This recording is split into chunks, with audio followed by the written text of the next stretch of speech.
মার্কিন B-52 বোমারু বিমান বিধ্বংস, নিহত 8। চুক্তি ইতিমধ্যেই সই করা হয়েছে, জানালেন ট্রাম্প। মোদিকে সর্বোচ্চ জাতীয় সম্মাননা দিল স্লোভাকিয়া। আগামী নির্বাচনে প্রতিদ্বন্দ্বিতার ঘোষণা নেতানিয়াহুর। বেইজিংয়ে শি জিনপিং ও মিয়ানমারের প্রেসিডেন্টের বৈঠক। আমন্ত্রণ জানাচ্ছি বাংলাদেশ প্রতিদিনের বিশ্ব সংবাদে, সাথে আছি আমি তানজির রহমান। শুনছিলেন এতক্ষণ সংবাদ শিরোনাম, এবারে থাকছে বিস্তারিত সংবাদ। এভাবেই কোটি কোটি মানুষের ঘরে দেশ জুড়ে ফ্রিজ একটাই, ওয়ালটন। যুক্তরাষ্ট্রের ক্যালিফোর্নিয়ার এডওয়ার্ডস বিমান ঘাঁটিতে উড্ডয়নের পরপরই বিধ্বংস হয়েছে মার্কিন বিমান বাহিনীর একটি B-52 বোমারু বিমান। সোমবার স্থানীয় সময় সকালে নিয়মিত পরীক্ষা ও প্রশিক্ষণ উড্ডয়নের অংশ হিসেবে উড্ডয়ন করতেই এই ভয়াবহ দুর্ঘটনা ঘটে। রানওয়ের অদূরে বিমানটি আছড়ে পড়ার সাথে সাথেই এতে প্রচণ্ড বিস্ফোরণ ঘটে এবং বিশাল কালো ধোঁয়ার কুণ্ডলী দেখা যায়। এই মর্মান্তিক ও আকস্মিক দুর্ঘটনায় বিমানে থাকা সামরিক কর্মকর্তা এবং বেসামরিক ঠিকাদার সহ মোট 8 জন নিহত হয়েছেন। দুর্ঘটনার খবর পাওয়া মাত্রই জরুরি উদ্ধারকারী দল এবং ফায়ার সার্ভিসের কর্মীরা দ্রুত ঘটনাস্থলে পৌঁছে উদ্ধার কাজ শুরু করেন। ঘটনার পর থেকে নিরাপত্তার স্বার্থে ওই সামরিক ঘাঁটির সব ধরনের আকাশপথের চলাচল সাময়িকভাবে স্থগিত রাখা হয়েছে। কারিগরি ত্রুটি নাকি পাইলটের ভুল, তা অনুসন্ধানে ইতিমধ্যে উচ্চ পর্যায়ের তদন্ত কমিটি গঠন করা হয়েছে। দ্য বাফ নামে পরিচিত বোয়িং B-52 স্ট্র্যাটোফোর্সেস বিমানটি 50,000 ফুট উচ্চতায় উড়ে বিশ্বের যে কোনো প্রান্তে হামলা চালাতে পারে। বিশাল আকৃতির এই দীর্ঘ পাল্লার কৌশলগত বোমারু বিমানটি প্রায় 70,000 পাউন্ড ওজনের মারাত্মক সমরাস্ত্র ও পারমাণবিক ক্ষেপণাস্ত্র বহনে সক্ষম। স্নায়ুযুদ্ধের সময় আমেরিকার পারমাণবিক সুরক্ষা কবচ হিসেবে কাজ করা এই শক্তিশালী বিমানটি সম্প্রতি ইরানের বিরুদ্ধে যুদ্ধেও ব্যবহৃত হয়েছিল। যুদ্ধ অবসানের লক্ষ্যে যুক্তরাষ্ট্র ও ইরানের মধ্যে ইতিমধ্যে একটি ঐতিহাসিক সমঝোতা স্মারক ডিজিটালি স্বাক্ষরিত হয়েছে। ফরাসি শহর এভিয়ানে G7 সম্মেলনে পৌঁছে মার্কিন প্রেসিডেন্ট ডোনাল্ড ট্রাম্প জানান, গুরুত্বপূর্ণ হরমুজ প্রণালী ইতিমধ্যে আংশিক খুলে দেওয়া হয়েছে। আগামী 19 জুন শুক্রবার সুইজারল্যান্ডের জেনেভা এই চুক্তির আনুষ্ঠানিক স্বাক্ষর অনুষ্ঠান সম্পন্ন হওয়ার কথা রয়েছে। মার্কিন সিনেটের ডেমোক্রেটিক নেতা চাক গুমার চুক্তির পূর্ণ স্বচ্ছতা দাবি করে এর বিস্তারিত তথ্য জনসমক্ষে প্রকাশের আহ্বান জানিয়েছেন। ইরানের অবরুদ্ধ সম্পদ অবমুক্তি সহ এই চুক্তিকে নিজেদের বড় বিজয় ও সাফল্য হিসেবে দাবি করছে তেহরান। তবে আলোচনার বাইরে থাকা ইসরায়েল চুক্তি প্রতিক্রিয়ার মধ্যেই লেবাননের দক্ষিণাঞ্চলে ড্রোন হামলা চালিয়ে সংঘাত অব্যাহত রেখেছে। গত 2 মার্চ থেকে শুরু হওয়া ইসরায়েলি হামলায় লেবাননে পর্যন্ত নিহতের সংখ্যা বেড়ে 3,798 জনে দাঁড়িয়েছে। মার্কিন ভাইস প্রেসিডেন্ট জেডি ভ্যান্স ইঙ্গিত দিয়েছেন, চুক্তি কার্যকর শুরু হলেও ইরানকে নতুন করে কোনো আর্থিক সুবিধা দেওয়া যাচ্ছে না। ভারতের প্রধানমন্ত্রী নরেন্দ্র মোদীকে নিজেদের সর্বোচ্চ জাতীয় সম্মাননা the order of the white double cross প্রদান করেছে স্লোভাকিয়া।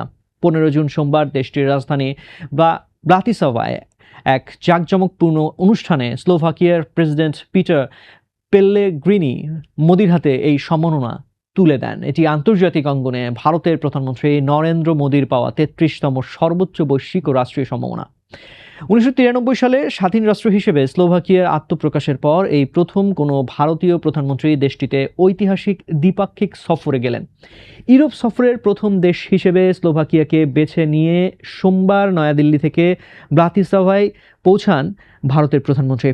এই উচ্চ পর্যায়ের সফরে ভারত ও স্লোভাকিয়ার মধ্যে অভিবাসন, ডিজিটাল প্রযুক্তি এবং প্রতিরক্ষা সহ বিভিন্ন গুরুত্বপূর্ণ খাতে মোট 11টি চুক্তি স্বাক্ষরিত হয়েছে।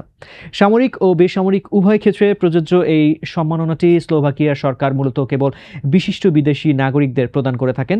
সম্মাননা গ্রহণের পর এক্সে দেওয়া বার্তায় মোদি স্লোভাকিয়ার জনগণ ও সরকারকে নিজের এবং ভারতের 140 কোটি মানুষের পক্ষ থেকে কৃতজ্ঞতা জানান। মোদি আরও উল্লেখ করেন, এই সম্মাননা মূলত ভারত এবং স্লোভাকিয়ার মধ্যকার দীর্ঘস্থায়ী ও অটুট বন্ধুত্বের এক অনন্য প্রতীক। কূটনৈতিক বিশ্লেষকদের মতে মোদির এই সফরের মধ্য দিয়ে মধ্য ইউরোপের দেশগুলোর সাথে ভারতের কৌশলগত ও অর্থনৈতিক সম্পর্ক এক নতুন উচ্চতায় পৌঁছালো। ইসরায়েলের প্রধানমন্ত্রী বেনিয়ামিন নেতানিয়াহু সোমবার ঘোষণা করেছেন যে চলতি বছরের শেষের দিকে অনুষ্ঠিতব্য জাতীয় নির্বাচনে তিনি নিশ্চিতভাবে প্রতিদ্বন্দ্বিতা করবেন।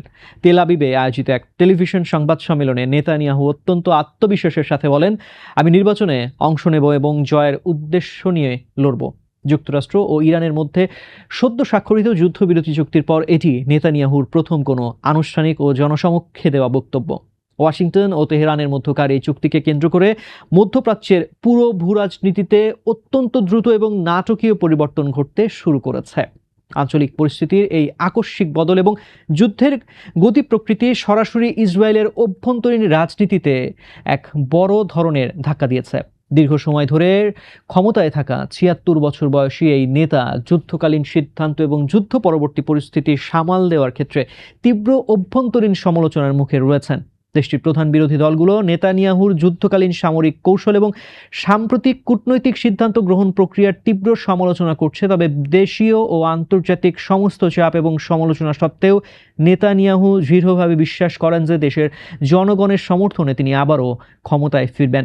ডোনাল্ড ট্রাম্প নেতানিয়াহুর রাজনৈতিক ভবিষ্যৎ নিয়ে সংশয় প্রকাশের পর তার দল লিকুদ পার্টি জানিয়েছে নেতানিয়াহুই তাদের একমাত্র নির্বাচনী মুখ।